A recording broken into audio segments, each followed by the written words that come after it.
आइए हम प्रार्थना को शुरू करें। परमेश्वर यीशु, हम धन्यवाद देते हैं इस सुंदर सुबह के लिए प्रभु, जो आज तूने हमें दी है प्रभु। आज का वचन हम तेरे हाथ में देते हैं प्रभु।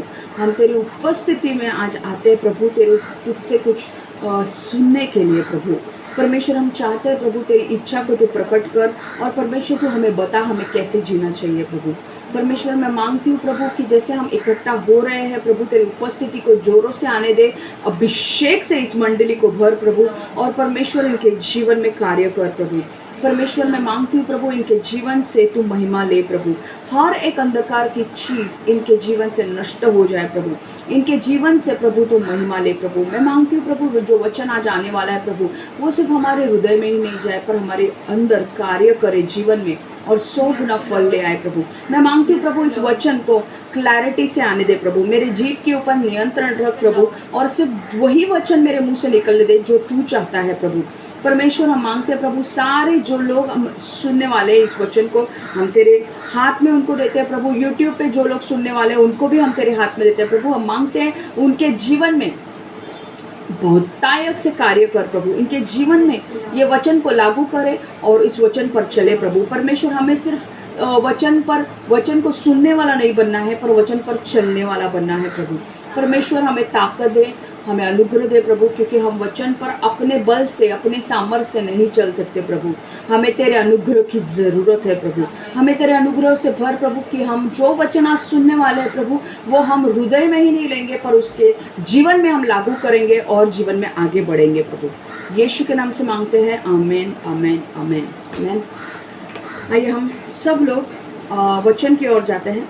मैं चाहती हूँ कि अगर आप वीडियोज़ ऑन रख सकते हो तो बहुत ही बेहतर होगा, ठीक है।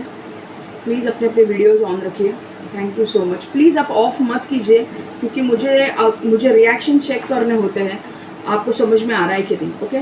तो आज का बिना टाइम वेस्ट किए हुए हम स्क्रीन शेयर कर रहे हैं और हम वचन की ओर जाते हैं, ओके। ओके, आज का जो वचन है वो बेसिकली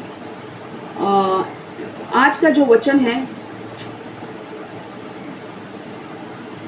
वचन है वो हम परमेश्वर ने मुझे आज का वचन जो दिया है वो हम कुड़कुड़ाहट के बारे में सुनने वाले हैं, ओके। अब क्या है कुड़कुड़ाहट? हम लोग 4 चीज़ों को आज सुनने वाले हैं। कुड़कुड़ाहट क्या है, कुड़कुड़ाहट के प्रति परमेश्वर क्या कहता है, और कुड़कुड़ाहट से क्या होता है, ओके। उसके परिणाम, दुष्परिणाम क्या है, और हम कुड़कुड़ाहट को कैसे रोक सकते हैं हमारे जीवन में। तो बिना टाइम वेस्ट किए हुए, हमारा वचन थोड़ा आज का बड़ा है, तो बिना टाइम वेस्ट किए हम सीधे वचन की ओर जाते हैं, आमीन। तो हम शुरुआत से सीखेंगे कि कुड़कुड़ाहट क्या है। मैं स्क्रीन शेयर कर रही हूँ, मैं स्क्रीन शेयर करूँगी, पर आपको मुझे प्रॉमिस करना है आप वीडियो ऑफ नहीं करोगे, okay. Thank you so much, okay. मैंने कहा था आज का वचन 2 भागों में बटेगा। ये एक वचन आज हम 3 भागों को देखेंगे। पहला तो कुड़कुड़ाहट क्या है, दूसरा कुड़कुड़ाहट को परमेश्वर कुड़कुड़ाहट के विषय में क्या कहता है, और तीसरा कुड़कुड़ाहट के दुष्प्रभाव कौन से है, चौथा कुड़कुड़ाहट को कैसे रोका जा सकता है, वो हम अगले वचन में देखेंगे। तो आइए हम शुरुआत करते हैं, ओके। अब क्या है कुड़कुड़ाहट? कुड़कुड़ाहट मतलब क्या?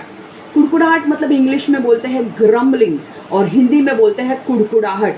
कुड़कुड़ाहट का अर्थ है शिकायत करना, असंतोष दिखलाना, ओके।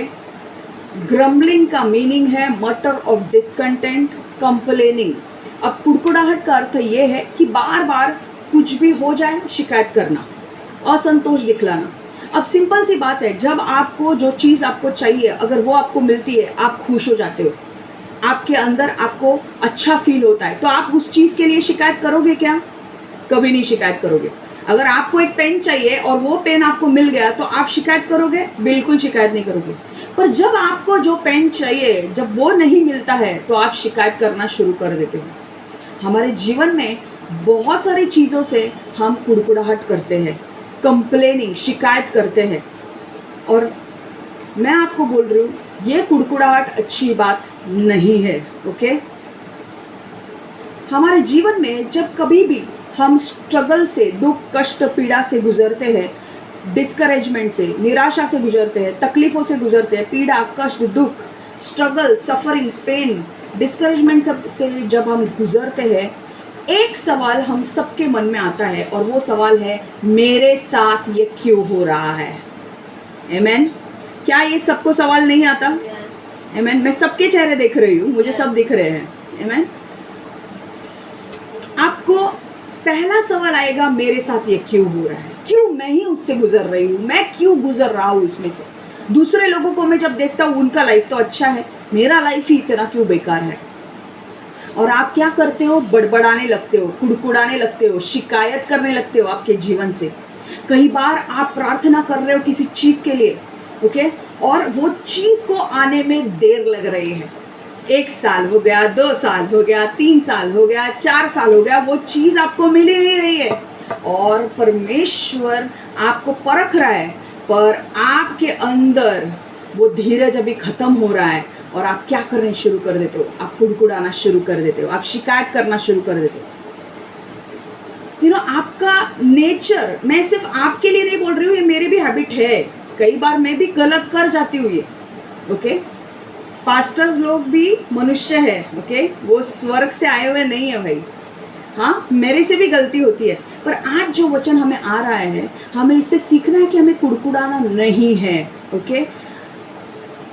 मैं आज का जो वचन आएगा, मैं आपको सिखाने वाली कि कुड़कुड़ाहट क्या है और उसके दुष्परिणाम क्या है, उसके साइड इफेक्ट्स भी होते हैं। बहुत सारे लोगों को ऐसे लगता है, अरे यार, अगर हमारी लाइफ अच्छी नहीं चल रही है तो थोड़ा बहुत तो हम बोलेंगे ही ना, थोड़ा बहुत तो हम असंतोष दिखलाएंगे ही, थोड़ा बहुत तो हम शिकायत करेंगे ही।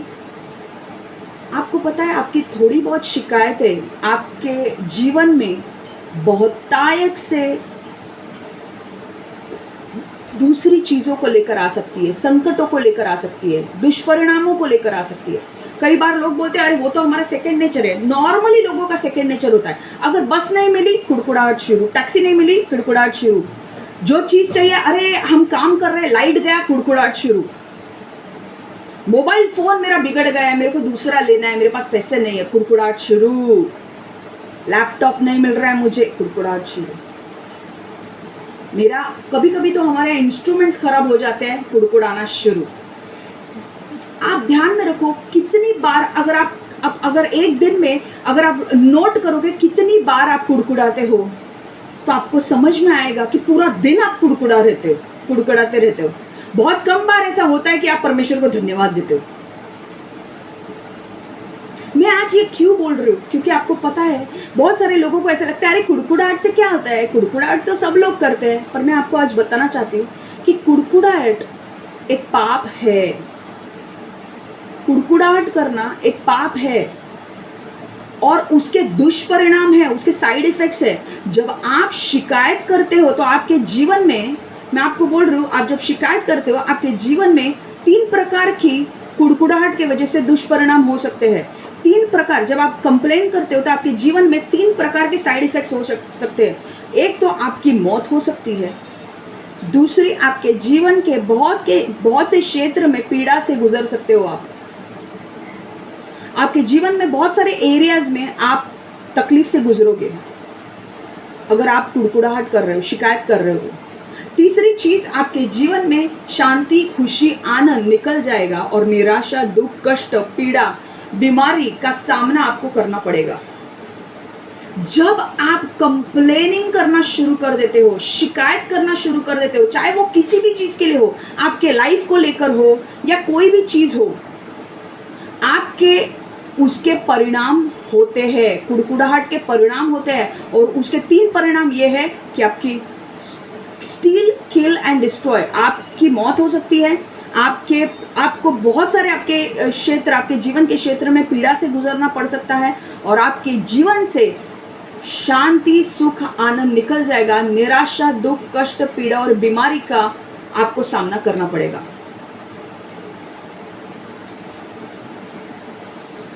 तो आइए बिना टाइम वेस्ट किए हम आज हम इस सब्जेक्ट को समझते हैं, इस विषय को हम और अच्छी तरह से सीखते हैं। मैं चाहती हूँ सब लोग अपना वीडियो ऑन कीजिए, सब लोग, कोई वीडियो ऑफ नहीं रखेगा। कुड़कुड़ाहट क्या है? परमेश्वर क्या कहता है कुड़कुड़ाहट के विषय? कुड़कुड़ाहट करना एक पाप है। जब भी हम वचन के खिलाफ जाते हैं हम पाप करते हैं। और आप बोलेंगे अरे क्षमा तुझे कैसे पता कुड़कुड़ाहट पाप है? मैं आपको वचन से प्रूव करूंगी कि कुड़कुड़ाहट एक पाप है। फिलिपियो 2:14-15, बिना कोई शिकायत या लड़ाई झगड़ा किए सब काम करते रहो। क्या बोल रहा है फिलिपियो 2:14? Philippians 2:14, do all things without complaining and disputing. हम 14-15 वचन दोनों पढ़ेंगे। बिना कोई शिकायत या लड़ाई झगड़ा किए सब काम करते रहो ताकि तुम भले भोले और पवित्र बन जाओ तथा इस कुटिल और पथभ्रष्ट पीढ़ी के लोगों के बीच परमेश्वर के निष्कलंक बालक बन जाओ। उनके बीच अंधेरी दुनिया में तुम उस समय तारे बनकर चमको। परमेश्वर हमें एक चीज बोल रहा है कि बिना कोई शिकायत या लड़ाई झगड़ा किए अपने काम करते रहो। कई बार हम हमारे जीवन में कुछ काम करने जाते हैं, झगड़े बिना तो हमारे काम होते ही नहीं है। शिकायत के बिना हमारे काम होते ही नहीं है। अगर एक काम हमें ठीक से मिल नहीं रहा है, हो नहीं रहा है, हम शिकायत करना शुरू कर देना है। अरे ये लैपटॉप ही ऐसा है, ये टाइम ही ऐसा है, ये हो ही नहीं रहा है। पर परमेश्वर क्या बोल रहा है? परमेश्वर बोल रहा है बिना कोई शिकायत या लड़ाई झगड़े किए सब काम करते रहो। इसका मतलब क्या है? कंप्लेन मत करो, शिकायत मत करो, लड़ाई झगड़ा आर्ग्यूमेंट्स मत करो। जो भी काम तुम्हें दिया गया है बिना झगड़े के बिना शिकायत के वो काम करो। ताकि तुम भोले भाले और पवित्र बन जाओ। जब तुम शिकायत नहीं करते हो, लड़ाई झगड़े नहीं करते हो, परमेश्वर के नजर में तुम पवित्र बनते हो तथा इस कुटिल और पथभ्रष्ट पीढ़ी के लोगों के बीच परमेश्वर के निष्कलंक बालक बन जाओ। आपको पता है हम लोग एंड टाइम में जी रहे हैं और एंड टाइम में हमारी दुनिया बद से बदतर होते जा रही है। बहुत सारी चीजें गंदी है दुनिया में, बहुत सारी चीजें पाप हो रहे हैं। पर इन सब में जब हम शिकायत नहीं करेंगे, जब लड़ाई झगड़ा नहीं करेंगे तो हम कैसे बनेंगे? उनके बीच अंधेरे दुनिया में तुम उस समय तारे बनकर चमकोगे। हालेलुया। जब आप कोई भी काम शिकायत नहीं करोगे, लड़ाई नहीं करोगे और अपना दिमाग शांत रख कर करोगे ना, आप उस अंधेरी दुनिया में तारे बनकर चमकोगे। परमेश्वर कह रहा है। हालेलुया। मैं आपको आज सिखाने वाली हूँ कि आपकी कुड़कुड़ाहट आपको कितनी महंगी पड़ सकती है। समझ में आ रहा है? Do all things without complaining and disputing, that you may become blameless and harmless children of God, without fault in the midst of crooked and perverse generation, among whom you shine as lights in the world. Philippians 2:14-15. कुड़कुड़ाहट के दुष्प्रभाव कौन से हैं? कुड़कुड़ाहट के ठीक है, हमने कुड़कुड़ाहट सुना। कुड़कुड़ाहट मतलब शिकायत करना है। अब कुड़कुड़ाहट से क्या साइड इफेक्ट्स होते हैं वो हम सुनने वाले हैं। आइए हम वचन की ओर जाएं। वचन हमारा आज का शुरुआत होता है गिनती की पुस्तक 21:4 से 8 तक। ओके, मैं पढ़ रही हूँ। इजराइल के लोगों ने होर पर्वत को छोड़ा और लाल सागर के किनारे किनारे चले। उन्होंने इसे ऐसा इसलिए किया जिससे वे एदोम कह जाने वाले स्थान के चारों ओर जा सके, किंतु लोगों को धीरज नहीं था। जिस समय वह चल रहे थे उसी समय उन्होंने लंबी यात्रा के विरुद्ध शिकायत करनी आरंभ की। लोगों ने परमेश्वर और मूसा के विरुद्ध बातें की। लोगों ने कहा, तुम हमें मिस्र से बाहर क्यों लाए हो? हम लोग यहाँ मरुभूमि में मर जाएंगे। यहाँ रोटी नहीं मिलती, यहाँ पानी नहीं है और हम लोग इस खराब भोजन से घृणा करते हैं। हम पूरा वचन पढ़ेंगे। इसलिए यहोवा ने लोगों के बीच जहरीले सांप भेजे। सांपों ने उन लोगों को डसा और बहुत से लोग मर गए। लोग मूसा के पास आए और उससे कहे, हम जानते हैं कि अब हमने यहोवा और तुम्हारे विरुद्ध शिकायत की तो हमने पाप किया। यहोवा से प्रार्थना करो, उससे कहो कि इन सांपों को दूर करे। इसलिए मूसा ने लोगों के लिए प्रार्थना की। यहोवा ने मूसा से कहा, एक कंसे के सांप बनाओ और उसे एक ऊंचे डंडे पर रखो। यदि किसी व्यक्ति को सांप काटे तो उस व्यक्ति को डंडे के ऊपर कांसे के सांप को देखना चाहिए, तब वह व्यक्ति मरेगा नहीं। हालेलुया। अब ये स्टोरी क्या है, मैं आपको डिटेल में धीरे धीरे ये स्टोरी सिखाने वाली हूँ, क्योंकि बहुत सारे लोग हैं जो नए हैं, वो नहीं जानते इस स्टोरी को। अब ये हमारी जो स्टोरी है, कहानी है, वो गिनती की पुस्तक 1:21 से लेके 4 से 8 हमने वचन पढ़ा है, नंबर्स 21 4 to 8। ओके, अब क्या हो रहा था इजराइल के लोगों के साथ, हो क्या रहा था। अब मैं थोड़ा बैकग्राउंड देने वाली हूँ जो लोग नहीं जानते इस बैकग्राउंड के बारे में। पहली चीज तो बैकग्राउंड में ये है कि जब इजरायली लोग अब्राहम, इसहाक और याकूब, ओके, अब्राहम को परमेश्वर ने भविष्यवाणी दी थी कि मैं तेरे चौथी पीढ़ी को उस बंदी गृह से निकालूंगा। ओके, और अब्राहम आने के बाद याकूब, इसहाक आया, इसहाक के बाद याकूब आया, और याकूब के बाद जो चौथी पीढ़ी थी वो मिस्र देश में बंदी बन चुकी थी। फिरौन राजा उनके ऊपर बहुत जुल्म कर रहा था, उन्हें बंदी बना के रख रहा था और उनके ऊपर बहुत काम का बोझ वो दे रहा था। तब ये सारे लोग चिल्ला चिल्ला कर परमेश्वर को पुकार रहे थे, परमेश्वर हमें बचा, परमेश्वर हमें बचा। और अब्राहम ने परमेश्वर को भविष्यवाणी दी थी कि मैं तेरे चौथी पीढ़ी याकूब के संतानों को मैं निकालूंगा और बंदी से निकाल के मैं उन्हें कनान देश, जो प्रतिज्ञा का देश है, मैं वहां पर लेकर जाऊंगा। जब ये समय आ चुका, ये चौथी पीढ़ी आई, इनके ऊपर जब फिरौन राजा जुल्म करने लगा, तकलीफ देने लगा, तो ये लोग चिल्ला चिल्ला कर परमेश्वर को पुकारने लगे कि परमेश्वर हमें बचा, हमें बचा और हमें इस बंदी गृह से निकाल। तब परमेश्वर ने उसके कानों में उनकी आवाज को सुना और परमेश्वर ने अपने वादे के अनुसार अपना वादा पूरा करने का प्रयत्न किया। वादा पूरा करने के लिए उसने मूसा को चुना, और मूसा एक अगुवा को चुना और उसे कहा कि तुझे मेरे 20 लाख इजरायली लोगों को वहां से निकालना है, मिस्र देश से तुझे निकालना है। इसलिए मूसा ने क्या किया, उस 20 लाख लोगों को मूसा ने अगुवाई की उनकी और मिस्र देश से उनको निकाला। परमेश्वर इन लोगों से बहुत प्रेम करता था, बहुत प्रेम करता था। परमेश्वर ने अब्राहम से वादा किया था, परमेश्वर ने वो पूरा किया, उन्हें मिस्र देश से उन्हें बाहर निकाला। और अब जब परमेश्वर अपने इजरायली लोगों से इतना प्रेम करता था कि वो, आपको विश्वास नहीं होगा, उस टाइम पर आप बाइबल जब पढ़ोगे आपको समझ में आएगा, उस टाइम पे जब इजरायली लोग मिस्र देश मतलब इजिप्ट से इजराइल सिर्फ 11 दिन का रास्ता था, और उस टाइम पर प्लेन, ट्रेन और ये गाड़ी कुछ नहीं होती थी, तो वो लोग को चल के आना पड़ता था। पर परमेश्वर, आप सोच सकते हैं 11 दिन का रास्ता था पर उनको बहुत साल लग गए पहुंचने के लिए। ठीक है, वो उस पर हम नहीं जाएंगे, पर मैं आपको ये बोलना चाहती हूँ कि परमेश्वर ने उनका ख्याल बहुत अच्छी तरीके से रख रहा था। आपको पता है, जब इजरायली लोग मिस्र देश से बाहर आए तो परमेश्वर उनके सामने, उनके आगे बादल को भेजता था। सुबह के समय पे एक बादल उनके आगे जाता था और वो बादल उनको बताता था कौन से दिशा में जाना है। हालेलुया, आमेन। आप सोच सकते हो, एक बड़ा बादल आपके सामने है और वो बादल आगे जा रहा है और उस दिशा को आप पीछे पीछे जा रहे हो, और वो बादल परमेश्वर ने आपके लिए भेजा है।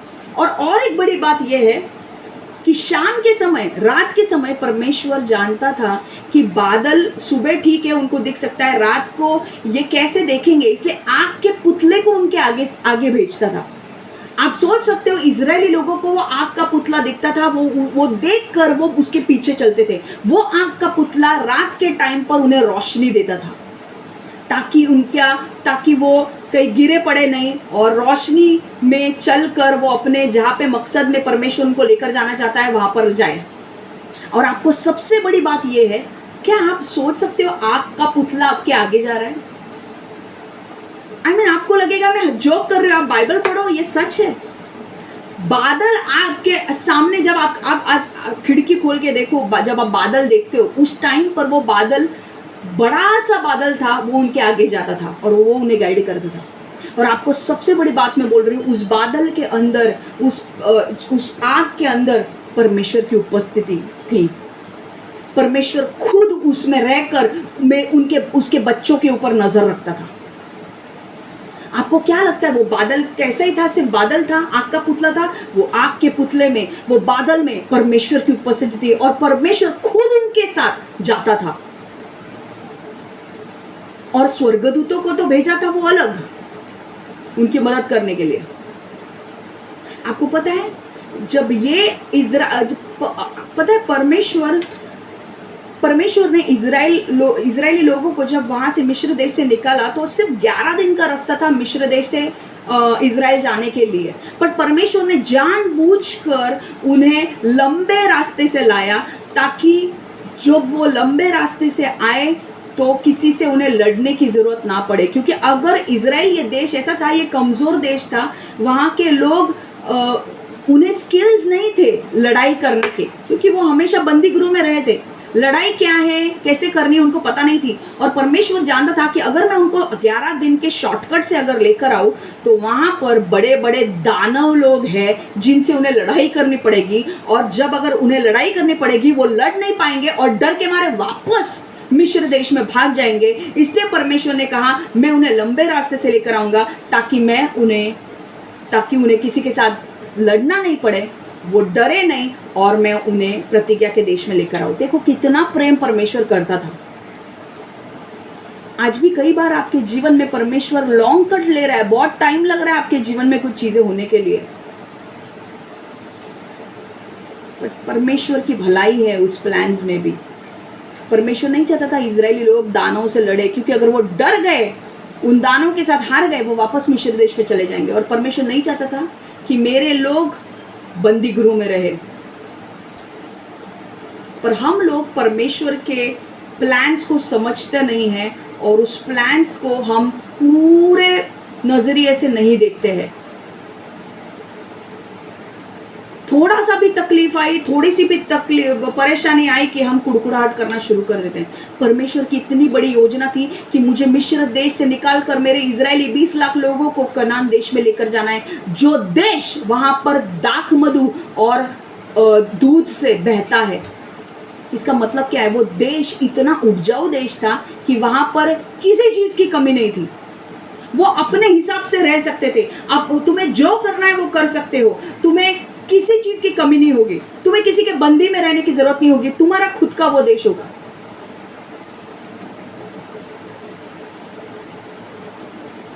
पर आपको पता है कई बार जब परमेश्वर एक जगह से आपको दूसरी जगह लेकर जाना चाहता है आपके प्रतिज्ञा के देश में, तो थोड़ी बहुत तो आपको तकलीफ होगी। एक प्रेग्नेंट वुमन है जो 9वें महीने में अगर उसको बच्चा होने वाला है तो 9 महीने तक उसको थोड़ा तो परेशानी सहन करनी पड़ेगी कि नहीं, फिर ही वो बच्चा बाहर आएगा, है कि नहीं। पर ये लोग उस टाइम पर भी कुड़कुड़ाहट करना नहीं छोड़ते थे, वो सिर्फ उस टाइम की तकलीफों को देखते थे। आइए देखिए वचन में क्या कह रहे थे वो। अब ऐसा हुआ, गिनती की 21:4 से 8 पुस्तक में, इजराइल के लोगों ने होर पर्वत को छोड़ा और लाल सागर के किनारे किनारे चले। उन्होंने ऐसा इसलिए किया जिससे वे इदोम कह जाने वाले स्थान को चारों ओर जा सके, किंतु लोगों का धीरज नहीं था। जिस समय वह चल रहे थे उसी समय उन्होंने लंबी यात्रा के विरुद्ध शिकायत करना आरंभ की। लोगों ने परमेश्वर और मूसा के विरुद्ध बातें की कि अब क्या हुआ। अब एक वक्त आया, परमेश्वर ने उन्हें मिस्र देश से बाहर निकाला था और वो चल रहे थे, बहुत सारे महीने गुजर गए थे और वो लाल समुद्र के किनारे से चल रहे थे और उन्हें इदोम एक स्थान पे आना था। पर इदोम स्थान के यहाँ पर आने के लिए एक लंबी यात्रा उन्हें तय करनी थी, और जब वो लंबी यात्रा तय करके उनका धीरज खत्म हुआ तो वो शिकायत करना उन्होंने शुरू की। और उन्होंने क्या किया, लोगों ने परमेश्वर और मूसा के विरुद्ध बातें की। लोगों ने कहा तुम हमें मिस्र से बाहर क्यों लाए हो, हम लोग यहाँ मरुभूमि में मर जाएंगे, यहाँ रोटी नहीं मिलती, यहाँ पानी नहीं है, और हम लोग इस खराब भोजन से घृणा करते हैं। मुझे आपको एक चीज बोलनी है, ये बहुत ही इंपॉर्टेंट वर्स है जो मैं आपको बोल रही हूँ। खराब भोजन से घृणा करते हैं, इसका मतलब क्या है। ये लोग जैसे उन्होंने धीरज खोया, वो लोग लंबी यात्रा तय कर रहे थे, इदोम आने तक टाइम था और उन्होंने शिकायत करना शुरू की। शिकायत करने के बाद परमेश्वर से कहने लगे, मूसा के बारे में, मूसा के विरुद्ध बात करने लगे, परमेश्वर के विरुद्ध बात करने लगे। और उन्होंने कहा हमें मिस्र से बाहर क्यों लाए हो, हम लोग यहाँ मरुभूमि में मर जाएंगे, मतलब रेगिस्तान में हम मर जाएंगे, यहाँ तो रोटी नहीं मिलती, यहाँ पानी नहीं मिलता, और हम लोग इस खराब भोजन से घृणा करते हैं। 2 मिनट के लिए पीछे आ जाओ, ये वचन क्या कह रहा है, रोटी, यहाँ रोटी नहीं मिलती है, यहाँ पानी नहीं है, और हम लोग इस खराब भोजन से घृणा करते हैं। एक मिनट, इजरायली लोग झूठ बोल रहे हैं, यहाँ रोटी नहीं मिलती। कहाँ रोटी नहीं मिलती? कहाँ बोला है वहां पे रोटी नहीं मिलती है? यहाँ पे पानी नहीं मिलता। आगे देखो, और हम लोग इस खराब भोजन से घृणा करते हैं। मतलब कुछ भोजन उनको मिल रहा था, उस भोजन को वो भोजन मिल रहा था उनको, पर उस भोजन से वो उब चुके थे और वो भोजन के खिलाफ कुड़कुड़ाने लगे, ये लंबे रास्ते के विरुद्ध कुड़कुड़ाने लगे। पता है ये भोजन क्या था? 21 निर्गमन 16 से हम 1 से 4 वचन पढ़ेंगे। ये भोजन पता है परमेश्वर ने स्वर्ग से उनको दिया था। और कुछ लोग नहीं जानते हैं, कुछ लोग जो नए हैं वो लोग मुझे ये भोजन के बारे में थोड़ा सा बताना है। ये भोजन कोई मामूली भोजन नहीं था, ये स्वर्ग से गिरा हुआ मन्ना था जो परमेश्वर दे रहा था उन्हें। आप और एक बार निर्गमन 16 से 1 से 4 हम पढ़ेंगे। तब लोगों ने एलिम से यात्रा की और सीने मरुभूमि में पहुंचे। यहाँ स्थान एलिम और सीने के बीच था। वे इस स्थान पर दूसरे महीने के 15वें दिन मिस्र छोड़ने के बाद पहुंचे। तब इजराइल के लोगों ने फिर शिकायत करनी शुरू की। देखा, शिकायत करना उनकी आदत बन चुकी थी, उनका नेचर बन चुका था। वो तब इजरायली लोगों ने फिर शिकायत शुरू की। उन्होंने मूसा और हारून से मरुभूमि में शिकायत की। लोगों ने मूसा और हारून से कहा, यह हमारे लिए अच्छा होता कि यहोवा ने हम लोगों को मिस्र में मार डाला होता। मिस्र में हम लोगों के पास खाने को बहुत था, हम लोगों के पास वह सारा भोजन था जिसकी हमें आवश्यकता थी। किंतु अब तुम हमें मरुभूमि में ले आए हो, हम सभी यहाँ भूख से मर जाएंगे। तब यहोवा ने मूसा से कहा, मैंने आकाश से भोजन गिराऊंगा, वह भोजन तुम लोगों के खाने के लिए होगा। हर दिन लोग बाहर जाए और उस दिन खाने के जरूरत के लिए भोजन इकट्ठा करें। मैं यह इसलिए करूंगा कि मैं देखूं कि क्या लोग वही करेंगे जो मैं करने को कहूंगा। आगे यहोवा ने मूसा से कहा, मैंने इजराइल के लोगों की शिकायत सुनी है, इसलिए उनसे मेरी बातें कह। मैं कहता हूँ, आज सांझ को तुम मांस खाओगे और कल सवेरे तुम लोग भरपेट रोटियां खाओगे। तब तुम लोग जानोगे कि तुम लोग अपने परमेश्वर यहोवा पर विश्वास कर सकते हो। उस रात बटेरे पक्षी डेरे के चारों ओर आई। लोगों ने इन बटेरे को मांस के लिए पकड़ा। सवेरे डेरे के पास ओस पड़ी हुई थी। सूरज से निकलने पर ओस पिघल जाती थी, किंतु ओस के पिघलने पर पाले तह की तरह जमीन पर कुछ रहा जाता था। इजराइल के लोग ने इसे देखा और परस्पर कहा, अब क्या हुआ? अब क्या हुआ? जब परमेश्वर ने इनके खिलाफ, इनको इजरायली लोग जब कुड़कुड़ाने लगे, जब कुड़कुड़ाने लगे तो परमेश्वर ने कहा कि मैं उन्हें वापस से, जब इजरायली लोग मिस्र देश से निकल चुके थे और दूसरा महीना 15वां दिन हो चुका था, वो वापस कुड़कुड़ाने लगे और वो बोलने लगे, अरे यहाँ पे कुछ नहीं है, यहाँ पे हम लोग को खाना भी नहीं मिलता है। इजराइल में, मिस्र देश में हम लोग को खाना तो मिलता था, यहाँ पर तो कुछ भी नहीं है, हमारे लाइफ में कुछ है ही नहीं। दो चीज से वो कुड़कुड़ाने लगे कि हम अच्छा होता अगर हम मिस्र देश में मर जाते। दूसरी चीज से वो कुड़कुड़ाने लगे कि यहाँ पर कुछ खाना नहीं है, हमें खाना पर्याप्त नहीं मिलता है। पता है, ये कुड़कुड़ाहट सुनने के बाद परमेश्वर ने तय किया कि मैं आकाश से भोजन को गिराऊंगा। चौथा वचन, तब यहोवा ने मूसा से कहा, मैं आकाश से भोजन गिराऊंगा। परमेश्वर ने कहा, मैं आकाश से भोजन दूंगा। ये कौन सा भोजन था? इसे बाइबल में मन्ना कहा गया है। आपको पता है, परमेश्वर ने जब इनकी कुड़कुड़ाहट को सुना तो परमेश्वर ने उन्हें स्वर्ग से भोजन दिया। और वो स्वर्ग से भोजन क्या था? वो एक वेफर जैसा था जिसके ऊपर दाख मधु डाला गया था, मतलब हनी डाला जाता था। और जब सुबह उन लोगों को खाने के लिए वो वेफर्स दिए जाते थे। सब लोग आकर उन वेफर्स को लेते थे, जितना उनको जरूरत है वो लेते थे, और वो स्वीट टेस्ट करता था वो वेफर। और उस वेफर को मन्ना कहा गया है। मन्ना मतलब परमेश्वर से आया हुआ भोजन। पता है, वो जो वेफर्स था, पता है आपको, वो जो वेफर्स थे ना, वो जो मन्ना था वो एक्चुअली स्वर्गदूत खाते थे। ये स्वर्गदूतों का खाना था स्वर्ग में। और ये परमेश्वर स्वर्गदूतों का खाना ये सारी पीढ़ी को दे रहा था, याकूब के बच्चों को, पर फिर भी वो लोग संतुष्ट नहीं थे। ये स्वर्गदूतों का खाना खाते थे। सुबह पता है उनके लिए जमीन पर ओस गिरती थी और ओस के बाद वहां पर वेफर्स होते थे और सब लोग जाके वो वेफर्स इकट्ठा करते थे खाने के लिए। और परमेश्वर ने बोला था शुक्रवार के दिन तुम डबल वेफर्स कलेक्ट करोगे, क्योंकि शनिवार सबत का दिन है, सबत के दिन पे कोई बाहर नहीं जाएगा, इसलिए दुगना वेफर्स परमेश्वर स्वर्ग से उनको खिलाता था खाना। फिर बाद में पता है वो लोग कौन सी मांग करने लगे। पहले तो बोलिया रोटी नहीं है, रोटी के लिए परमेश्वर ने मन्ना दिया, वेफर्स दिए। दूसरी मांग पता है उनकी क्या थी? परमेश्वर को धन्यवाद देने के बजाय वो परमेश्वर को कोसे जा रहे थे कि हम लोग मर जाते तो अच्छा है मिस्र में।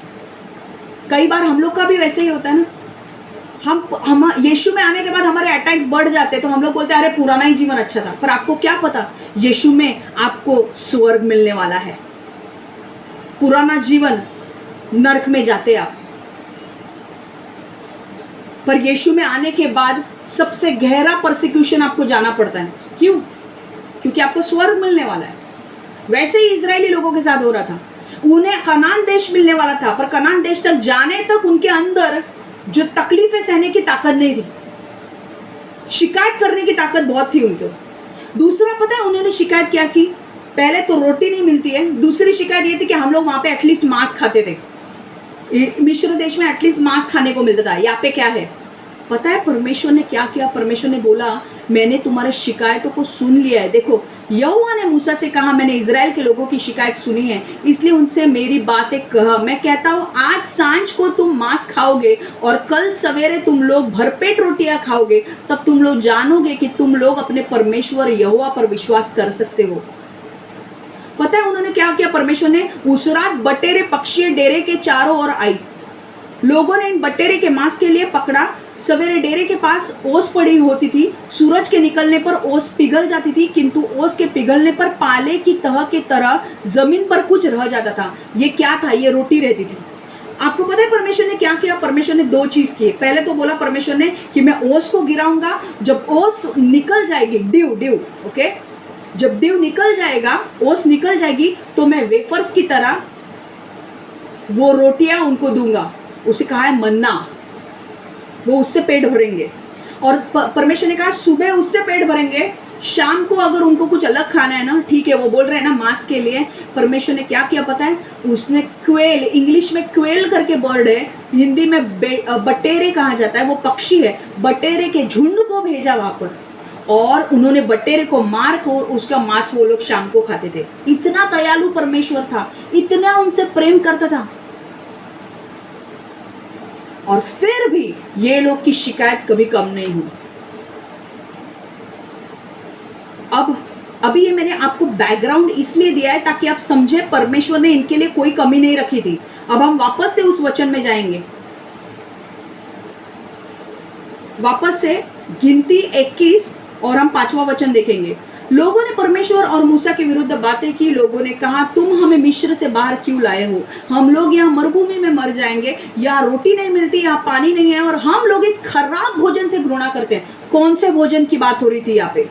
ये वही भोजन था जो परमेश्वर सुबह शाम उनको दे रहा था। सुबह मैंने कहा आपको, सुबह वो रोटी देता था, मन्ना देता था, शाम को वो पक्षियों को भेजता था ताकि वो मांस खा सके। और वो क्या बोल रहे हैं? परमेश्वर, सबसे परमेश्वर के लिए बड़ा इंसल्ट उन्होंने ये कहा कि जो भोजन तू हमें दे रहा है हम उससे घृणा करते हैं। We hate that food. घृणा मतलब हेट। ये नहीं कि परमेश्वर दे रहा है तो हम धन्यवाद दें। धन्यवाद के बदले परमेश्वर को कोसे जा रहे थे, उसके खाने को कोसे जा रहे थे। और पता है आगे क्या हुआ? मैं आपको बोलने वाली हूँ, मैं अभी सिखा रही हूँ आपको कि 3 परिणाम आपके जीवन में जब आप कुड़कुड़ाते हो तो हो सकता है। ये देखो आगे क्या होता है। नंबर्स गिनती की पुस्तक 21 का 6वां वचन। इसलिए यहोवा ने इसलिए यहोवा ने लोगों के बीच जहरीले सांप भेजे, सांपों ने उन लोगों को डसा और बहुत से लोग मर गए। लोग मूसा के पास आए और उसे कहे, हम जानते हैं कि जब हमने यहोवा और तुम्हारे विरुद्ध शिकायत की तो हमने पाप किया। यहोवा से प्रार्थना करो, उनसे कहो कि इन सांपों को दूर करे। इसलिए मूसा ने लोगों के लिए प्रार्थना की। यहोवा ने मूसा से कहा, कंसे का सांप बनाओ और एक ऊंचे डंडे पर रखो। यदि किसी व्यक्ति को सांप काटे तो उस व्यक्ति को डंडे के ऊपर कांसे के सांप को देखना चाहिए, तब वह व्यक्ति मरेगा नहीं। पता है, ये लोग कंप्लेन, शिकायत तो इनका सेकंड नेचर बन गया था। मैं आपको बोल रही हूँ, आप कोई भी परिस्थिति से क्यों ना जाओ, आप शिकायत मत करो। आज हम ये पॉइंट सीखने वाले हैं, आज हम स्टोरी थोड़ी सीखने वाले हैं, क्योंकि बहुत सारे नए लोग हैं, उन्हें स्टोरी भी नहीं पता है, इसलिए मैं थोड़ा डिटेल में जा रही हूँ। और उसके बाद हम कुछ पॉइंट्स को सीखने वाले हैं कि कब हम शिकायत करने लगते हैं और शिकायत करने से क्या होता है। शिकायत उन्होंने क्या किया, शिकायत वो लोग करने लगे, वो शिकायत करने लगे और शिकायत की वजह से वहां पर क्या है, सांप। यहाँ पर लिखा है, इसलिए यहोवा ने लोगों के बीच जहरीले सांप भेजे। पहली चीज मुझे आपको ये बतानी है कि जब भी आपको आपके जीवन में आपके अनुसार चीजें नहीं मिलती है, निराशा आपको आती है, आपके जीवन में डिलेज हो रहे हैं, मतलब बहुत टाइम लग रहा है कुछ होने के लिए, वो चीजें आपके ऊपर हमेशा प्रेशर डालेगी आपको कंप्लेंट करने के लिए। आप सोचोगे मैं कब कंप्लेंट करता हूँ, जब निराशा आएगी तब आप शिकायत करोगे। जब बहुत टाइम लग रहा हो आपके प्रेयर्स उत्तर आने के लिए, तब आप शिकायत करना चालू करते हो। जब आपको कोई चीज मिलती नहीं है, आपका धीरज टूट जाता है, तब आप शिकायत करते हो। आपको ये चीजें ध्यान में रखनी है। जब आपका धीरज टूट रहा है, कोई व्यक्ति के लिए, कुछ चीजों के लिए आप प्रार्थना कर रहे हो और वो चीजें आपको मिल नहीं रही है, जब आपके जीवन में निराशा आ रही है क्योंकि आपको जो चाहिए वो मिल नहीं रहा है, आपका धीरज टूट रहा है, आसान सी बात हो जाती है कि आप शिकायत कर सकते हो। पर तभी अपने आप को हमें समझाना है कि हमें शिकायत नहीं करनी है। आज हम लोग ये कुछ पॉइंट्स को देखने वाले हैं कि कब हम कंप्लेंट करना शुरू कर देते हैं। तो मैंने आपको ये बताया, इम्पेशेंस, धीरज जब आपका टूट जाता है, निराशा आ जाती है, दुख, परेशानी, कष्ट, पीड़ा जब आपके ऊपर आती है, जब आप अपनी तुलना किसी और के साथ करते हो, जब आप कुछ आपके जीवन में जो काम जल्दी होना चाहिए था उसको देर लग रही है, ये सारी चीजें आपके ऊपर प्रेशर डालती है और आप शिकायत करना शुरू कर देते हो। जब इजरायली लोगों को खाना नहीं मिल रहा था, पानी नहीं मिल रहा था, परमेश्वर ने, आपको पता है, आप पूरा बाइबल पढ़ो, परमेश्वर ने उनको पानी भी दिया। पता है, मूसा को कहा छड़ी से उस पत्थर को मार, और उस पत्थर से परमेश्वर ने पानी निकाला। जब उनको खाना नहीं मिल रहा था, परमेश्वर ने ओस को नीचे भेजा, ओस के द्वारा उसने मन्ना दिया, वेफर्स वो, और मांस खाना था तब वो बटेरे के पक्षियों को भेजा। कौन सी चीज थी परमेश्वर उनको पूरी नहीं कर रहा था, सारी चीजें, फिर भी वो रो रहे थे, फिर भी वो कुड़कुड़ा रहे थे।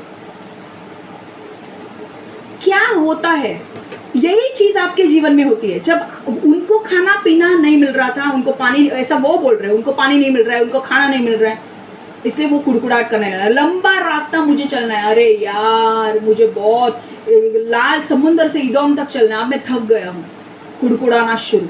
आपके जीवन में भी ऐसा होता है। कई बार आप कोई चीजें मांग रहे हो, प्रार्थना कर रहे हो, वो आपको नहीं मिल रही है। आपके जीवन में आप दूसरों को देख के कंपैरिजन करते हो और खुद निराश हो जाते हो। आपको जो करना है आप कर नहीं पाते हो, निराश हो जाते हो। आपको चीजें चाहिए पर वो आपको मिल नहीं रही है, टाइम लग रहा है, और वो सारी चीजें आपके ऊपर प्रेशर डालती है, आप शिकायत करना शुरू कर दो। ये चीजें मैं आपको इसलिए बता रही हूँ ताकि आने नेक्स्ट वीक जब मैं वचन लेने वाली हूँ कि कैसे हम कंप्लेनिंग को बंद कर सकते हैं, कैसे हम शिकायत को बंद कर सकते हैं, उसमें मैं पॉइंट टू पॉइंट आपको बताने वाली हूँ। ठीक है, तो क्या हुआ, इजरायली लोगों ने कंप्लेंट करना शुरू किया। अब जब कंप्लेंट करना शुरू किया तो क्या होता है, जब इजरायली लोग कंप्लेंट करना शुरू किया, पहली चीज जो हुई ना, जो शिकायत की वजह से शैतान को दरवाजा खुल गया। Grumbling opens the door for the enemies. कौन से एनिमी? शत्रु आए, इसलिए यहोवा ने लोगों के बीच जहरीले सांप भेजे। एक्सक्यूज मी, परमेश्वर अच्छा परमेश्वर है, वो अपने बच्चों को सिखाने के लिए जहरीले सांप बिल्कुल नहीं भेजेगा। परमेश्वर अच्छा परमेश्वर है, वो अपने बच्चों को कुछ सिखाने के लिए उसे बीमारी नहीं देगा। तो ये ऐसा कैसे लिखा है वचन में? जान लो, हिब्रू जो पुराना नियम है वो हिब्रू भाषा में लिखा गया है और नया नियम है वो ग्रीक भाषा में लिखा गया है। हिब्रू में दो चीजें होती है, एक तो परमिसिव और एक पॉजिटिव। दो चीजें मतलब कई बार हिब्रू में ऐसा होता है कि परमेश्वर अलाउ करता है वो चीजें होने के लिए, बट परमेश्वर नहीं भेजता है। जब इंग्लिश में ट्रांसलेशन होता है या हिंदी में, वो ट्रांसलेशन को हिब्रू के शब्द को बराबर से ट्रांसलेट नहीं किया जाता है और वहां लिखा जाता है हाँ परमेश्वर ने सांप भेजे। परमेश्वर कभी सांप नहीं भेजेगा। परमेश्वर ऑलरेडी, मैं आपको बोलूं, वो सांप वहीं पे थे जब, अभी ध्यान से मेरी बात सुनो, मैं क्या बोल रही हूँ, बहुत महत्वपूर्ण है। वो जिस कैंप में रह रहे थे, उस कैंप में आजू बाजू में जंगल था, क्योंकि वो दिन रात जंगल में रहा करते थे। जंगल में सांप वहां पे थे, बट परमेश्वर क्योंकि उनके साथ रहता था, परमेश्वर का प्रोटेक्शन उनके ऊपर था, कोई सांप अंदर नहीं आया। समझ में आ रहा है? सांप को एक हेज, परमेश्वर ने एक हेज तैयार किया था, एक बाउंड्री बना दी थी सांप को कि इसके अंदर तू आ नहीं सकता, मैं यहां पे हूं। वो सांप डरता था परमेश्वर की उपस्थिति से। पर परमेश्वर अपने वचन के खिलाफ बाहर जाकर कुछ नहीं करेगा। परमेश्वर पहले ही कहता है कि कुड़कुड़ाहट मत करो, परमेश्वर के वचन में है कुड़कुड़ाहट मत करो, धन्यवाद देते रहो हर चीज के लिए। पर जब उन्होंने शिकायत करना चालू की, शैतान के लिए दरवाजा खुल गया, शैतान अंदर आ गया, सांप अंदर आ गया। और सांप ने क्या किया? सांप ने डसना शुरू किया लोगों को।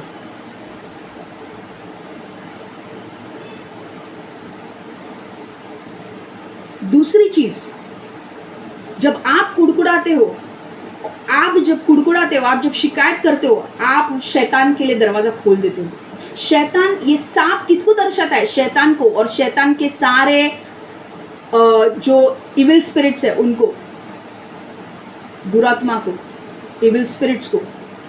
जब आप शिकायत करना चालू करते हो, मुझे ये नहीं मिल रहा है, मुझे वो नहीं हो रहा है, मुझे ये नहीं हो रहा है, मुझे वो नहीं हो रहा है, आप लोग दरवाजे खोलते हो शैतान को आपके जिंदगी में आने के लिए।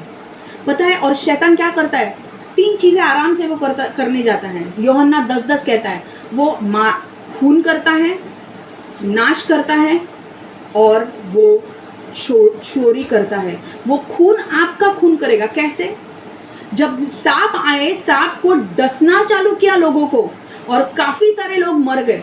जब ये एंट्री, जब ये इविल स्पिरिट्स आप जब एंट्री देते हो उनको आपके जीवन में आने के लिए, वो आपको इतनी निराशा में डालेंगे, इतने आपके ऊपर अटैक्स करेंगे कि अगर आप उस कुड़कुड़ाहट से बाहर नहीं आते हो तो वो इतना आपके ऊपर अटैक करेंगे कि आपको वो मार भी सकते हैं। कुछ लोग सुसाइड क्यों कमिट करते हैं? आपको पता है उसका साइकोलॉजी क्या है? वो इतना निराश हो जाते हैं कि उनको कुछ होप्स ही नजर नहीं आते, पर वो सुसाइड के लेवल पे एकदम नहीं पहुंचते। कुड़कुड़ाहट वो फर्स्ट स्टेप होती है सुसाइड की। अगर आज मैं बोलूं मुझे सुसाइड करना है, वो कभी होगा नहीं यीशु के नाम से। पर आज अगर मैं बोलूं अरे मुझे करना है, आज नहीं होगा मुझे। मैं अगर खिलाते रहूंगी अपने मन को, खिलाते रहूंगी गलत विचारों से, तो सुसाइड करना मेरे लिए ज़्यादा आसान, डिफ़िकल्ट नहीं होगा। आपको पता है जो लोग सुसाइड करते हैं वो लोग महीने साल कुड़कुड़ाहट से शुरू करते हैं, फिर कुड़कुड़ाहट ज़्यादा हो जाती है, फिर निराशा उनके अंदर आ जाती है, डिप्रेशन आ जाता है, फिर उनके अंदर बीमारी आ जाती है, वो बीमारी उनके अंदर स्ट्रेस लाती है, रोग को लाती है, और धीरे धीरे वो अपने लाइफ से इतने कंटाल जाते हैं कि वो बोलते हैं मुझे लाइफ में नहीं जीना है, मुझे अपनी जान देनी है। क्या किया शैतान ने? मार दिया। अगर वही दरवाजा आपने अपना मुंह बंद करके अगर रखा होता तो शैतान के लिए वो दरवाजा नहीं खुलता। अगर आप स्ट्रांग हो थोड़े बहुत, हाँ अब मैं सुसाइड नहीं करूंगा, तो आपको पता है दूसरी चीज शैतान क्या करेगा, आपके हर एक क्षेत्र में अटैक करने की कोशिश करेगा। अगर आप कुड़कुड़ाहट कर रहे हो, जरूरी नहीं है कि आप मर ही जाओगे, पर आप अगर कुड़कुड़ाहट कर रहे हो ना, मुझे ये नहीं मिल रहा, मुझे वो नहीं मिल रहा, शैतान आपकी बातों को सुनता है। देयर आर मॉनिटरिंग स्पिरिट्स जो आपकी बातों को सुनते हैं, और जो आप बोल रहे हो ना उसको कैच करके वो उसी जगह पे आपको मारेगा जहां पे आपको बहुत चोट लगती है। आपको जो चीज की जरूरत है ना उसी को वो दूर लेकर जाएगा अगर आप कुड़कुड़ाहट करोगे। फिर क्या होगा, धीरे धीरे धीरे वही निराशा आएगी। और कुछ चीजें आपको क्या होगा, जब शैतान आपके अंदर एंट्री करेगा, आपके जीवन में एंट्री करेगा, आपके बहुत से क्षेत्र, कुछ लोग इतने निराश हो जाते हैं, इतने ना, मुझे जॉब नहीं लग रहा है, मुझे जॉब नहीं लग रहा है, मेरे पैसे फाइनेंसेस नहीं हो रहे हैं, अरे मेरा मुझे लोन देना है, कर्जा देना है, कुछ नहीं हो रहा है। ठीक है, मैं समझ सकती हूँ ये सारी चीजें हैं, पर अगर तुम कुड़कुड़ करने लगोगे, ग्रम्बलिंग करने लगोगे, कंप्लेंट करने लगोगे, शैतान आएगा और बोलेगा अच्छा ये चीज से तुझे तकलीफ हो रही है ना, चल मैं और इस पे नमक छिड़कता हूं, नींबू निचोड़ता हूं। जो काम 1 महीने में होने वाला होगा ना वो 1 साल तक चला जाएगा।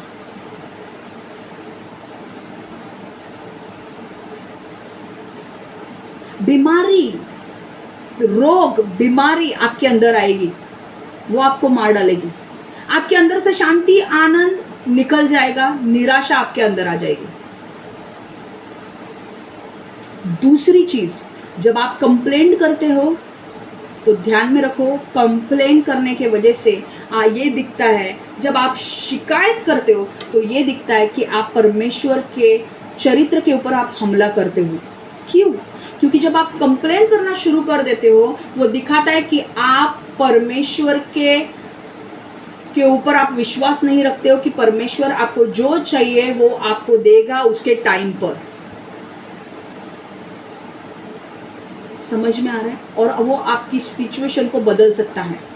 अगर आपको अंदर आपके कन्विक्शन है कि नहीं, परमेश्वर असंभव को संभव कर सकता है, परमेश्वर का वचन अगर आपके अंदर है, परमेश्वर असंभव को संभव कर सकता है, मैं परमेश्वर के साथ कुछ भी कर सकता हूँ, मैं परमेश्वर के सामर्थ्य के साथ मैं सब कुछ कर सकता हूँ, अगर ये वचन आपके अंदर है, परमेश्वर, दानियल में कहता हूँ मैं ऋतु को बदलने वाला परमेश्वर हूँ, अगर ये वचन आपके अंदर है, आप कभी भी कंप्लेन नहीं करोगे। पर आपको पता है वचन आपके अंदर नहीं है, निराशा आपके अंदर है, इसलिए आपके मुंह से शिकायतें निकलती है। और वो क्या दिखाती है पता है? वो परमेश्वर के चरित्र को अटैक करती है कि परमेश्वर काबिल नहीं है आपको संभालने के लिए, जबकि परमेश्वर इन इजरायली लोगों को सब कुछ दे रहा था। क्यों ना आज हम थोड़ा अलग नजरिया रखें, क्यों ना हम आज ऐसा सोचे, ठीक है ना ये नहीं हो रहा है, बट मैं फिर भी धन्यवाद दूंगा परमेश्वर को। परमेश्वर उसके समय पर सब कुछ अच्छा करेगा, परमेश्वर उसके समय पर मुझे इससे बाहर भी निकाल लेगा। हालेलुया। जब आप ये शिकायत, जो इजरायली लोग जो शिकायत करने लगे, परमेश्वर के चरित्र के ऊपर वो आने लगा, क्योंकि परमेश्वर ने इतना उनको खाना भी दिया था, मन्ना, स्वर्ग से मन्ना दिया था। आज आता है क्या खाना स्वर्ग से? हाँ, उस टाइम पे स्वर्ग का खाना उनको दिया था, फिर भी वो लोग क्या बोल रहे, अरे यार क्या है, क्या खाना, हम लोग को बोर हो गया ये खाना खा के। आपको बुरा नहीं लगेगा? किसी बाप, कोई आपका लड़का हो, आपकी बेटी हो, बेटा हो, आप उसको खिला रहे हो जितना आपसे बन पड़े, बेच दे रहे हो, और कल आपका बेटा बेटी कूट के बोलता है ये क्या खाना है, क्या आपको अच्छा लगेगा? अच्छा लगेगा आपको? वही होता है हमारे परमेश्वर के साथ। जब हम कंप्लेनिंग, शिकायत करना शुरू कर देते हैं, उसे अच्छा नहीं लगता है। हम उसके ऊपर विश्वास नहीं रखते हैं कि वो हमें हमारे सिचुएशन से बाहर निकाल सकता है।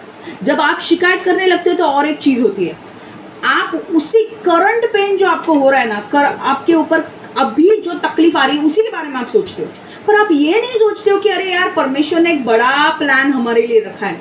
देखो, परमेश्वर ने 11 दिन का रास्ता था, परमेश्वर चाहता था तो 11 दिन में उनको ला सकता था, पर परमेश्वर को पता था कि भाई जब मैं उनको उस रास्ते से लेकर आऊंगा, बड़े बड़े 7-7 फुट के दानव हैं जिनको उनके साथ लड़ना पड़ेगा, गोलायत के जैसे। और ये लोग को तो लड़ना वड़ना आता नहीं है, वो लोग भाग जाएंगे वापस मिस्र देश में और वापस बंदी बन के रहेंगे, इसलिए मैं उनको अलग जगह से लेकर जा रहा हूं। पर हम लोग क्या करते हैं, दूर से परमेश्वर लेकर इसलिए जा रहा था ताकि वो किसी के साथ उन्हें लड़ाई करने नहीं पड़े, पर वो परमेश्वर का प्लान को नहीं समझ रहे थे। ये दूर से लेकर जाना उनके भलाई के लिए था, पर वो करंट चीजें जो तकलीफें से वो गुजर रहे थे उनके बारे में सोच रहे थे। क्या तकलीफ है? पानी नहीं मिल रहा है, खाना नहीं मिल रहा है, और जबकि परमेश्वर सब उनको दे रहा था। पानी नहीं मिल रहा है, खाना नहीं मिल रहा है, ये नहीं हो रहा है, वो नहीं हो रहा है।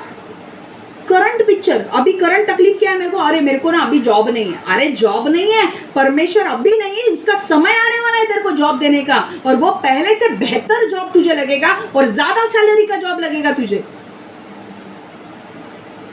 परमेश्वर मुझे बच्चा नहीं हो रहा है, परमेश्वर समय आने पे आपको ऑर्डर कितना 4 बच्चे होते हैं ना, वो देगा आपको टाइम आने पे एक साथ। हालेलुया, जुड़वा बच्चे देगा परमेश्वर, उसका टाइम आने दो। परमेश्वर के समय के लिए रुको, कुड़कुड़ाहट मत करो। मुझे याद है आज कल मुझे एक कॉल आया और मुझे कहा क्षमा प्रेयर कर।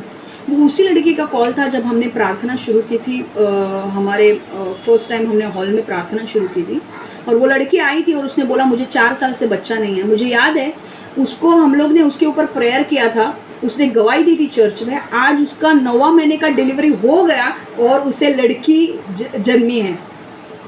ओके, तो मैं आपको बोल रही हूँ, वो 4 साल वो रुकी थी ना, आज 4 साल के बाद परमेश्वर ने दिया ना उसे बच्चा, है कि नहीं?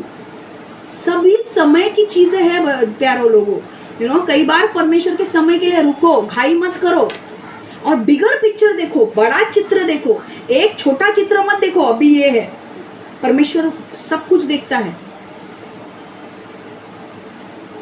पता है कंप्लेनिंग की वजह से पता है आपको क्या हुआ? शराब आना शुरू हो गए। आप बोलेंगे शराब कैसे आया?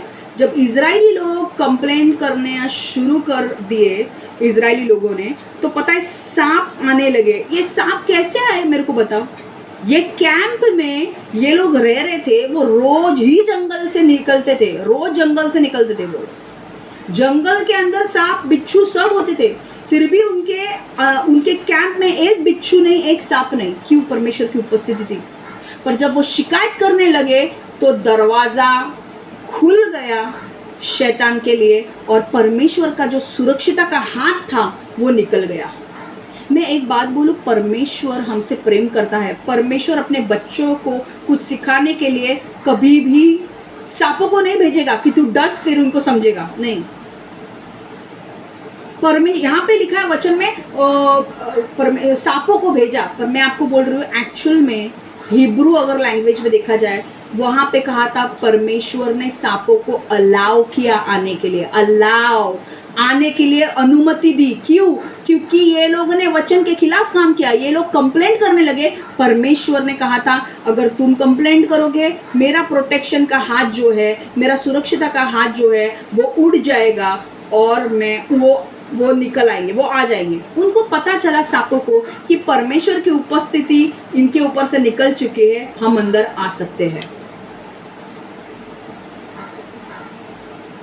जहां पर परमेश्वर के विरुद्ध शिकायत की जाती है, परमेश्वर अगर जो भी आपको पता है, आप जब शिकायत करते हो ना, आप आपके लाइफ के बारे में जब शिकायत करते हो ना, आप एक्चुअली गॉड के विरुद्ध शिकायत कर रहे हो, क्योंकि गॉड ने आपको ये लाइफ दी है। ये हर एक दिन जो आप जिससे आप गुजर रहे हो, वो गॉड ने प्लान किया है आपके लाइफ में। कुछ अच्छे दिन है, कुछ बुरे दिन है, आपको विश्वास में जीना है।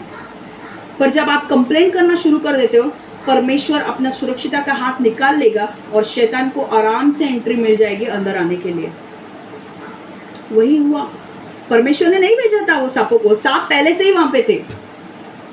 सांपों को एंट्री मिली क्योंकि तुमने शिकायत की, और परमेश्वर ने अपने हाथ को निकाल दिया। परमेश्वर ने भेजा नहीं सांपों को, वो सांपों को एंट्री मिल गई। सांपों ने देखा परमेश्वर की उपस्थिति निकल चुकी है, क्योंकि जहाँ पर धन्यवाद है वहाँ पर उपस्थिति परमेश्वर की, पर जहाँ पर शिकायत है परमेश्वर की उपस्थिति निकल जाएगी। और जब परमेश्वर की उपस्थिति निकल जाती है तो किसकी एंट्री होती है? शैतान की। जब आप शिकायत करने लगते हो, शैतान को एंट्री मिल जाती है आपके जीवन में आराम से काम करने की। और आप बोलते हो अरे परमेश्वर ऐसा कैसे हो रहा है? परमेश्वर ने कुछ नहीं किया है, ये आपके मुंह ने, आपने, आपके जबान ने ना वो दरवाजा खोला है। जो आप बोलते हो वैसा होता है। What you sow so shall you reap। जो तुम बोगे वो तुम काटोगे। तुम अच्छा बात करो अच्छी चीजें होगी, गलत बात करो गलत चीजें होगी। और ये चीजें मैं नेक्स्ट वीक आपको सिखाने वाली हूँ।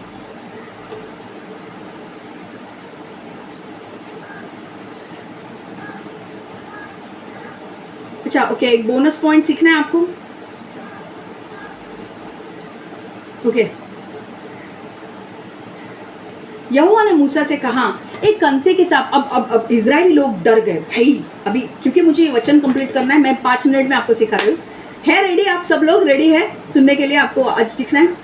देखो, यहोवा ने मूसा से कहा कंसे के सांप बनाओ और उसे एक ऊंचे डंडे पर रखो। यदि किसी व्यक्ति को सांप काटे तो उस व्यक्ति को डंडे के ऊपर कांसे के सांप को देखना चाहिए, तब उस व्यक्ति मरेगा नहीं। पता है आपको क्या हुआ?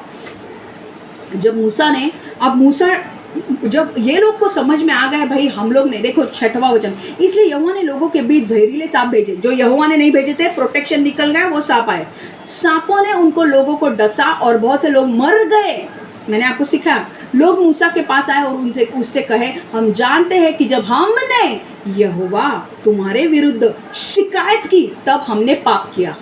तो वो जान गए कि हमने जब शिकायत की तब हमने पाप किया और इनको एंट्री मिल गई। यहोवा से प्रार्थना करो। तो फिर बाद में बोलने लगे भाई मूसा तू प्रार्थना कर और इन सांपों को हमसे दूर कर। इसलिए मूसा ने लोगों के लिए प्रार्थना की। तब यहोवा ने उनसे पता है क्या कहा? एक ब्रॉन्ज सरपंट ले। कांसे का सांप मतलब ब्रॉन्ज, पीतल होता है ना वैसे ब्रॉन्ज। ओके, कांसे का सांप बनाओ। एक कांसे का सांप ब्रॉन्ज सरपंट उसने बनाया और उसे एक ऊंचे डंडे पर रखो। ओके, एक ऊंचा डंडा लगाओ, उसके ऊपर उस कांसे के सांप को डालो और जो भी व्यक्ति उस सांप, यदि किसी व्यक्ति को सांप ने काटा है, अगर किसी व्यक्ति को सांप ने काटा है तो उस डंडे पर रखे हुए कांसे के सांप को अगर वो देखेगा तो वो मरेगा नहीं पर जीवित रहेगा। पता है क्या हुआ था? जो लोग को डसा हुआ था ना वो लोग मर रहे थे, पर मूसा ने तुरंत जाके एक लकड़ी ली, उस पर कांसे का सांप बनाया, ब्रॉन्ज सरपंट डाला और लोगों को बोला अभी उस कांसे के सांप पे तुम सिर्फ नजर रखो, उसको देखो और तुम्हें चंगाई मिल जाएगी और तुम मरोगे नहीं। तो लोग फटाफट जाके लोगों ने अपनी नजर कहाँ रखी? वो कांसे के सांप पे जो डंडे पर लटकाया गया था। और पता क्या हुआ? तुरंत उनके अंदर चंगाई आ गई, वो मरे नहीं। अभी आपको एक प्रकटीकरण में बताऊं, यूहन्ना 13:14-15, जैसे मूसा ने रेगिस्तान में सांप को ऊपर उठा लिया था, वैसे ही मानव पुत्र भी ऊपर उठा लिया जाएगा, ताकि सब जो उसमें विश्वास करते हैं अनंत जीवन पा सके। ये सांप, ये कांसे का सांप यीशु को दर्शाता है। जैसे इस कांसे के सांप को लकड़ी पर लटकाया गया, वैसे यीशु को लटकाया गया था। ये लोग जो सांप से डसे हुए थे, जब उन्होंने कांसे के सांप को देखा तो वो मरे नहीं, उन्होंने चंगाई पाई और वो जीवित, और उन्हें अनंत काल का जीवन मिला। और सॉरी, वो ये जो लोग थे जिनको सांप ने ये किया था, डसा था, जब उन्होंने कांसे के सांप को देखा तो उनके अंदर चंगाई आई और वो मरे नहीं। ये यीशु के बारे में दर्शाता है। यीशु वो कांसे का सांप आने वाले दिनों में बनने वाला था, जिसको क्रूस पर लटकाया जाने वाला था। और हम लोग जो थे जिसको सांप ने डसा है, जो हम लोग को किसने डसा था? हम लोग को भी सांप ने डसा था और हमारे अंदर क्या था? पाप था। और पाप का भुगतान क्या है? मृत्यु। हम पाप के वजह से हम मरने वाले थे, पर परमेश्वर ने हमारे लिए वो क्रूस पर गया, हमारे लिए लहू बहाया, हमारे सारे पाप उस क्रूस पर ले लिया। और परमेश्वर ने हमसे कहा कि अब जो भी मुझ पर विश्वास रखेगा वो जीवित रहेगा और वो मरेगा नहीं, वो अनंत काल का जीवन पाएगा। हालेलुया। तो जब हम जो लोग हैं, जब हम यीशु पर विश्वास करते हैं तो हम मरेंगे नहीं, हम जीवित रहेंगे। हालेलुया। समझ में आ रहा है आपको? आमेन। आज हमने क्या सीखा है, मैं आपको संक्षेप में बता रही हूँ। कंप्लेन करने के वजह से, पहले तो कंप्लेनिंग मतलब क्या, मैं थोड़ा सा फंस जा रही हूँ कंक्लूजन में आने के लिए। कंप्लेनिंग मतलब क्या? शिकायत करना। कंप्लेनिंग मतलब क्या? शिकायत करना, ठीक है, कुड़कुड़ाहट करना। ग्रम्बलिंग मतलब मटर ऑफ डिसकंटेंट, ग्रम्बलिंग मतलब मटर ऑफ डिसकंटेंट, ओके। कंप्लेनिंग। दूसरी चीज मैंने क्या कही, कभी जब आप कुड़कुड़ाते हो तो क्या होता है, जब आप कंप्लेन करते हो आत्मिक स्तर में चीजें हिलने लगती है, आप शैतान के लिए दरवाजा खोल देते हो। दूसरी चीज, आपकी शिकायतें परमेश्वर के चरित्र पर हमला करती है। आप क्या करते हो, आपका कंप्लेनिंग, आपकी शिकायतें परमेश्वर को दिखाता है कि आप परमेश्वर के ऊपर भरोसा नहीं रखते हो कि परमेश्वर आपकी सिचुएशन चेंज कर सकता है, परमेश्वर आपके जीवन को बदल सकता है। तीसरी चीज मैंने कही, जब कंप्लेन आप करते हो, शिकायत जब आप करते हो, आप सिर्फ करंट प्रॉब्लम्स के ऊपर आप ध्यान देते हो, अरे ये हो रहा है, ये हो रहा है, वो हो रहा है, पर आप बिगर पिक्चर को नहीं देखते हो, आप बड़ी चीजें को नहीं देखते हो जो परमेश्वर आपके जीवन में कर रहा है। मैंने कहा था ना, 11 दिन का रास्ता था, परमेश्वर ने जानबूझ के उनको दूर लॉन्ग रूट से लेकर गया। क्यों? ताकि लॉन्ग रूट से लेकर जाने के बाद वो उन्हें किसी के साथ लड़ाई नहीं करनी पड़ेगी और वो भाग के वापस मिस्र में नहीं जाएंगे। और परमेश्वर उनको लॉन्ग रूट से लेकर गया, पर परमेश्वर उन्हें बेस्ट जगह देना चाहता था। आपको पता है, मैं इजराइल देश में मैं जाकर आई हूँ और मैंने वहाँ के फ्रूट्स को भी देखा है। इतने सुंदर फ्रूट्स है वो, इतने बड़े बड़े फ्रूट्स है, जैक फ्रूट्स या जो भी फ्रूट्स बोलो, मैंने देखे हैं, वो बड़े बड़े साइज के। वो रेगिस्तान है दोस्तों, इजराइल में बहुत सारे पार्ट रेगिस्तान है, बट वहाँ के जो फ्रूट्स है, वहाँ की जो सॉइल है वो इतनी उपजाऊ है, जैसे परमेश्वर ने उसे ब्लेस किया है, वो सॉइल को अभिषेकित वो है। और इसी देश, ऐसे उपजाऊ देश में लेकर जाने वाला था जहां पर दूध और दाखमधु बहता है। आपको पता है, इजराइल में एक जगह है दोस्तों, डेड सी करके, वहां पे इतने मिनरल्स है वहां पे, धातु है। अगर वो मिनरल्स, अगर वहां का जो समुद्र है ना, वहां पे कोई समुद्र में डूबता नहीं है। मैं सच बोलती हूँ, अगर जब आप उस समुद्र में जाओगे ना, आप समुद्र में डूबोगे नहीं, डेड सी में, क्योंकि उसमें इतना हाई डेंसिटी मिनरल्स है, धातु है। और पता है आपको, मैंने एक जगह पे पढ़ा था कि इजराइल के मिनरल्स, इजराइल हम सबसे छोटा देश है, महाराष्ट्र से भी छोटा देश है, पर इजराइल के अंदर जो डेड सी के अंदर जो धातु है, जो मिनरल्स है, वो इतने कॉस्टली है। अगर वो बेचेंगे ना, अगर वो मिनरल्स, पता है 3 बार अमेरिका को खरीद पाएंगे। वो अमेरिका जैसा देश, इतना बड़ा देश, उसको खरीदना कितना पैसा लगेगा। महाराष्ट्र से भी छोटा देश इजराइल है, वो उसके अंदर परमेश्वर ने इतना अभिषेक दिया है, इतना उपजाऊ दिया है, वो देश को किया है, इतनी चीजें, अभिषेक की चीजें वहां पर रखे, इतने अच्छे धातु वहां पे दिए हैं कि अगर वो धातु अगर बेचे जाए ना, तो 3 बार अमेरिका को खरीद सकते। अब सोचो कितना लेवल का अभिषेक, कितनी लेवल का क्वालिटी चीजें परमेश्वर ने इजराइल में दिया है। वो देश में ये लोगों को, इजराइल वो कनान देश में परमेश्वर इन लोगों को लेकर जाने वाला था, जिस देश में आज वो है। पर वो लोग क्या कर रहे हैं, अरे मुझे खाना नहीं मिल रहा है, मुझे पानी नहीं मिल रहा है, और जबकि खाना भी दिया, पानी भी दिया। आपके जीवन में जो कुछ हो रहा है, मैं आपको बोल रहा हूं, आपके जीवन में परमेश्वर आपको नए लेवल पर लेकर जाना चाहता है। पर आप थोड़ा तो तकलीफ होगा ना। अगर एक प्रेग्नेंट लेडी है, वो पहले महीने से अगर उसका बच्चा होने वाला है, तो नया उसके जीवन में कुछ बड़ा परमेश्वर देने वाला है, अब उसको बच्चा देने वाला है, तो तकलीफ से तो वो गुजरती है ना। तो थोड़ा अगर जब हम लोग को परमेश्वर के प्लान्स को फुलफिल करना है, परमेश्वर की योजना को पूरा करना है, तो हम लोग को भी तकलीफ से थोड़ा गुजरना पड़ेगा। पर वो प्लान्स हमारे भलाई के लिए काम कर रहे हैं, वो क्यों नहीं हम देखते। आज की समस्या हम देखते हैं, अरे मुझे पानी नहीं मिल रहा है, अरे इलेक्ट्रिसिटी का बिल भरना है, अरे घर का रेंट भरना है, अरे ये करना है। क्यों आप ये नहीं सोचते हो कि परमेश्वर इसमें भी बड़े चीजें कर रहा है। आपके लिए परमेश्वर बड़ी चीजों को लेकर आ रहा है आपके जीवन में। आप शिकायत करना छोड़ दो। आपकी शिकायतें आपके लिए ट्रैप बन रही है। ध्यान रखो ये चीज। और मैं आने वाले दिनों में मत बताऊंगी कैसे शराब आप आपके मुंह से रिलीज कर रहे हो। जब आप शिकायत करना चालू करते हैं, आप इसके बारे में बोल रहे हो, उसके बारे में बोल रहे हो, आप उसके बारे में बोल रहे हो, आप लीडर्स लोगों के बारे में बोल रहे हो, आपके लिए आप खुद ही फांसी का फंदा बना रहे हो। आपके लिए, आपके खुद के लिए आप एक गड्ढा खोद रहे हो, क्योंकि आप शैतान के लिए दरवाजा खोल रहे हो।